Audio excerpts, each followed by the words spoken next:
ভাবুন তো, বিশ্বের সবচেয়ে অত্যাধুনিক এবং শক্তিশালী সামরিক জোট যদি মুহূর্তের মধ্যে পুরোপুরি অন্ধ হয়ে যায়, আর ঠিক সেই সময়েই পুরো বিশ্ব অর্থনীতির লাইফ সাপোর্টের সুইচটা যদি এমন একজনের হাতে চলে যায় যাকে ধ্বংস করার জন্য গত 11 দিন ধরে তারা পাগলের মতো বোমা ফেলছে। হ্যাঁ দর্শক, মধ্যপ্রাচ্যের আগুন এখন এমন এক রূপ নিয়েছে যা শুধু ওই অঞ্চল নয়, আপনার আমার পকেটের টাকা এবং বিশ্ব অর্থনীতির ভবিষ্যৎ নির্ধারণ করতে যাচ্ছে। স্বাগতম দর্শক বন্ধুরা, আপনাদের সকলকে আমি অনুপ বিশ্বাস। আজ এমন কিছু ঘটনা ঘটেছে যা জিওপলিটিক্যাল ইতিহাসের বইয়ে নূতন করে লেখা হবে। গত 11-12 দিন ধরে ইসরায়েল আর ইরানের মধ্যে যে সরাসরি সংঘাত চলছে তা এখন আর নিছক মিসাইল আর ড্রোনের মধ্যে সীমাবদ্ধ নেই।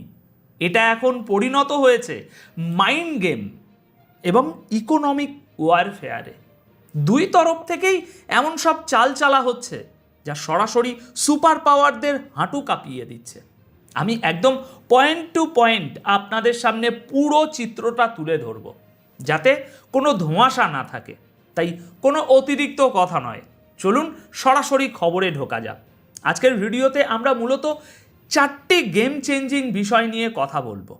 আজকের প্রথম বড় ব্রেকিং, ইসরায়েলের থার্ড আই বা তৃতীয় চোখ বলে পরিচিত হাইফার স্যাটেলাইট ও ইন্টেলিজেন্স সেন্টারে ইরানের সুসাইড ড্রোনের বিধ্বংসী হামলা কিভাবে ইসরায়েলকে কার্যত অন্ধ করে দিল ইরান।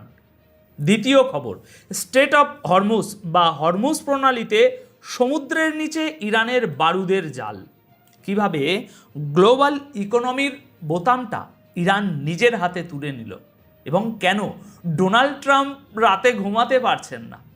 তৃতীয় এবং অত্যন্ত গুরুত্বপূর্ণ বিষয় হলো সেন্টকম বা আমেরিকান মিলিটারির দাবি। তারা বলছে ইরানের 16টি মাইন বিছানো জাহাজ তারা ধ্বংস করেছে, কিন্তু এর পেছনের আসল সত্যটা কি? তেলের দাম কি $200 পার ব্যারেলে পৌঁছাতে যাচ্ছে? দর্শক, শুরু করছি প্রথম পয়েন্ট দিয়ে। হাইফাতে ঠিক কী ঘটেছে একটু গভীরভাবে ভাবুন। ইরান আর ইসরায়েলের যে যুদ্ধ, সেই যুদ্ধটা এতদিন ছিল মূলত পেশি শক্তির প্রদর্শনী, কিন্তু এখন ইরান সরাসরি ইসরায়েলের ব্রেন বা স্নায়ুতন্ত্রে আঘাত করতে শুরু করেছে। ইসরায়েলের হাইফা শহরে অবস্থিত ওফেক মিলিটারি ইন্টেলিজেন্স এবং স্যাটেলাইট সার্ভেলেন্স সেন্টার।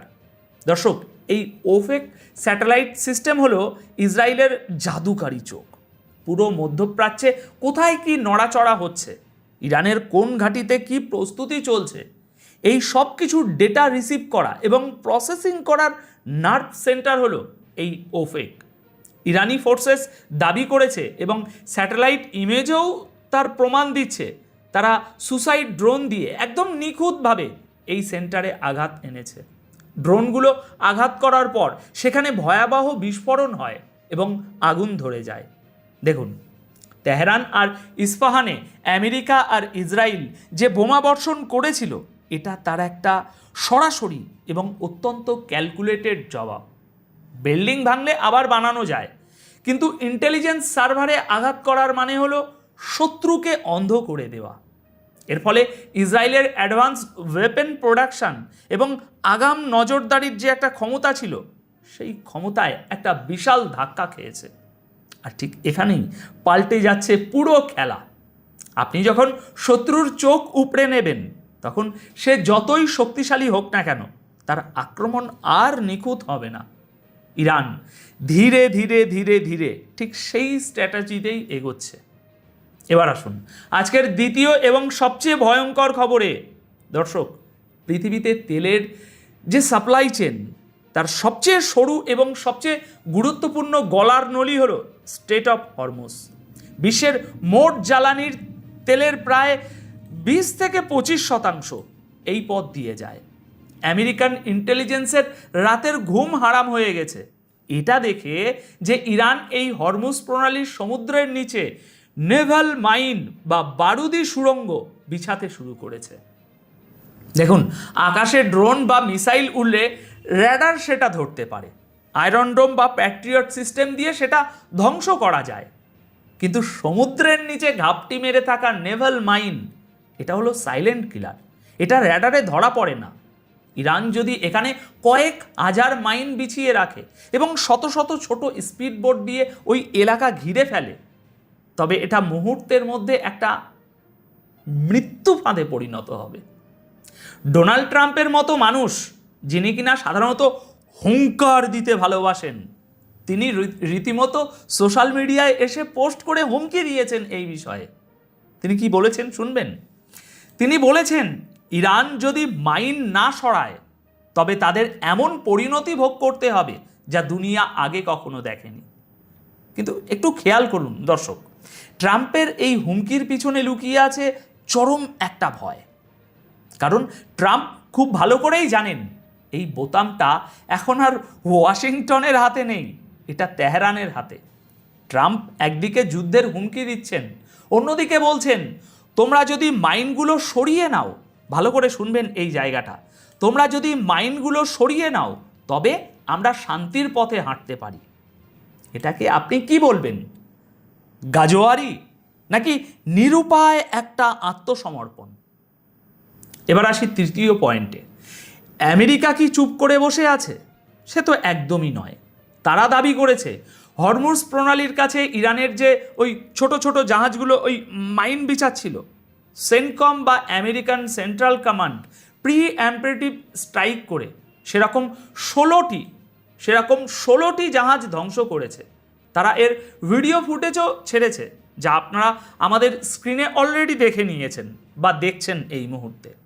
কিন্তু সিরিয়াসলি বলুন তো, এটা কি আসলেই কোনো সমাধান হলো? ইরানের কাছে তো এরকম হাজার হাজার বোট আছে। আমেরিকা হয়তো 16টা ধ্বংস করেছে, কিন্তু জলের নিচে ইতিমধ্যে কতগুলো মাইন বিছানো হয়ে গেছে তার কোনো হদিশ পেন্টাগনের কাছে নেই। এক্সপার্টরা বলছেন যদি ভুল করেও কোনো সুপার অয়েল ট্যাঙ্কার এই মাইনের সাথে ধাক্কা খায় এবং একটা বিস্ফোরণ ঘটে, তবে গ্লোবাল এনার্জি মার্কেটে এমন এক সুনামি আসবে যা সামলানোর ক্ষমতা খোদ ডোনাল্ড ট্রাম্পের নেই। তেলের দাম মুহূর্তে ব্যারেল প্রতি $150 থেকে $200 গিয়ে ঠেকবে। মানে আপনার আমার দৈনন্দিন জীবনের প্রতিটা জিনিসের দাম রকেটের মতো বেড়ে যাবে। আরব বিশ্ব থেকে শুরু করে ইউরোপ, আমেরিকা সবাইকে তখন বাধ্য হয়ে হয়তো হাঁটুর উপরে বসতে হবে।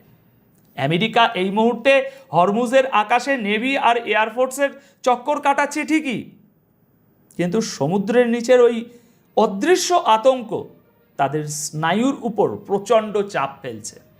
এবার চতুর্থ এবং সবচেয়ে ইন্টারেস্টিং পয়েন্ট হলো আমেরিকার প্লে স্টেশন।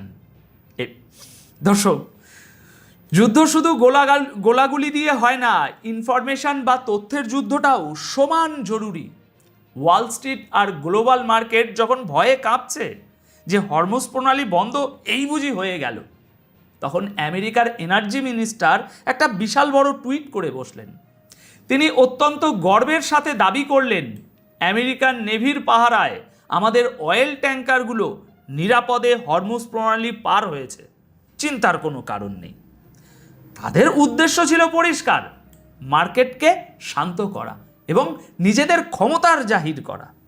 কিন্তু এরপর যা ঘটল তা আমেরিকার কূটনীতির ইতিহাসের চরম লজ্জা। ইরানি পার্লামেন্টের স্পিকার মোহাম্মদ গালিবাফ গতকাল মাঝরাতে টুইট করে এর জবাব দিলেন। তিনি বললেন, আমেরিকান নেভির পাহারায় অয়েল ট্যাঙ্কার হরমুজ পার হয়েছে। হতে পারে, হয়তো আপনারা প্লে স্টেশনে ভিডিও গেম খেলছিলেন। কই, বাস্তবে তো এমন কিছুই ঘটেনি। আর ঠিক এখানেই পাল্টে যাচ্ছে পুরো খেলা। ইরানের পররাষ্ট্রমন্ত্রী আব্বাস আরাগাচি এরপর সরাসরি এই আমেরিকান দাবিকে ফেক নিউজ বলে উড়িয়ে দিলেন। তিনি স্পষ্ট জানিয়ে দিলেন, মার্কেট ম্যানিপুলেট করার জন্য আমেরিকার এই সস্তা প্রোপাগান্ডা কাজে আসবে না। আমেরিকা এই সস্তা প্রপাগান্ডা ছড়াচ্ছে। বাস্তবতা হলো ইরানের সবুজ সংকেত ছাড়া একটা মাছ ধরার নৌকারও ক্ষমতা নেই ওই হরমুজ প্রণালী পার হওয়ার। এরপর এই চরম সত্যটা যখন প্রকাশ্যে চলে এলো, যেমন আমি আপনি আমরা এখন আলোচনা করছি, আমরা সবাই জানতে পারছি। তো এরকম যখন সারা দুনিয়ার সামনে চলে এলো, তখন সারা দুনিয়া ব্যাপারটা বুঝে হাসাহাসি শুরু করলো। তখন অপমান সইতে না পেরে আমেরিকার ওই এনার্জি মিনিস্টার চুপচাপ তার পোস্টটি ডিলিট করে দিলেন। মানে দর্শক, ভাবা যায় একটা সুপার পাওয়ার দেশের মন্ত্রীকে নিজের মিথ্যাচারের কারণে আন্তর্জাতিক মঞ্চে এভাবে লেজ গুটিয়ে পালাতে হলো নাকি বাধ্য হলো, কোনটা বলবো? দেখুন, আব্বাস আরাগাচি সাহেব এটাও মনে করিয়ে দিয়েছেন যে টুইটারে ফেক নিউজ ছড়িয়ে হয়তো কিছুক্ষণ মার্কেট শান্ত রাখা যাবে, কিন্তু ইরানের দিক থেকে যে ধ্বংসের সুনামি ধেয়ে আসছে তা থেকে বাঁচার কোনো উপায় আমেরিকার নেই। প্রিয় দর্শক, তাহলে আজকের এই পুরো আলোচনা থেকে কিন্তু একটা জিনিস একদম স্ফটিকের মতো পরিষ্কার, এই যুদ্ধ আর ইসরায়েলের সীমানায় আটকে নেই। এই যুদ্ধের ভরকেন্দ্র এখন স্ট্রেট অফ হরমুজ। এটাই সেই গলার নলি যেখান থেকেই এই যুদ্ধের সমাপ্তি লেখা হবে। আমেরিকা হয়তো আকাশে শক্তিশালী, কিন্তু এই মুহূর্তে সমুদ্রের ওই গভীরে ইরান যে বারুদের জাল বিছিয়েছে তা পুরো বিশ্বকে জিম্মি করে ফেলেছে। ডোনাল্ড ট্রাম্প এখন একটা মারাত্মক উভয় সংকটে, একদিকে তার ইগো, অন্যদিকে এই ধসে পড়তে থাকা বিশ্ব অর্থনীতি। আমি আজকের আলোচনা এখানেই শেষ করছি, কিন্তু আপনাদের কাছে আমার একটি অত্যন্ত গুরুত্বপূর্ণ প্রশ্ন আছে। পরিস্থিতি যেদিকে এগোচ্ছে তাতে আপনার কি মনে হয়? ডোনাল্ড ট্রাম্প কি তার ইগো বজায় রাখতে গিয়ে পারমাণবিক বোমার মতো কোনো চরম ধ্বংসাত্মক সিদ্ধান্ত নেবেন, নাকি গ্লোবাল ইকোনমি বাঁচাতে শেষ পর্যন্ত ইরানের শর্ত মেনে নিয়ে টেবিল টকে বসতে বাধ্য হবেন? লজিক দিয়ে ভাবুন এবং আপনাদের মতামত অবশ্যই কমেন্ট বক্সে লিখে জানাবেন। ভিডিওটি যদি তথ্যবহুল মনে হয় একটি লাইক দেবেন। দেখা হচ্ছে খুব শীঘ্রই নতুন কোনো বিশ্লেষণ নিয়ে। ভালো থাকবেন, সচেতন থাকবেন। ধন্যবাদ আপনাদের সকলকে।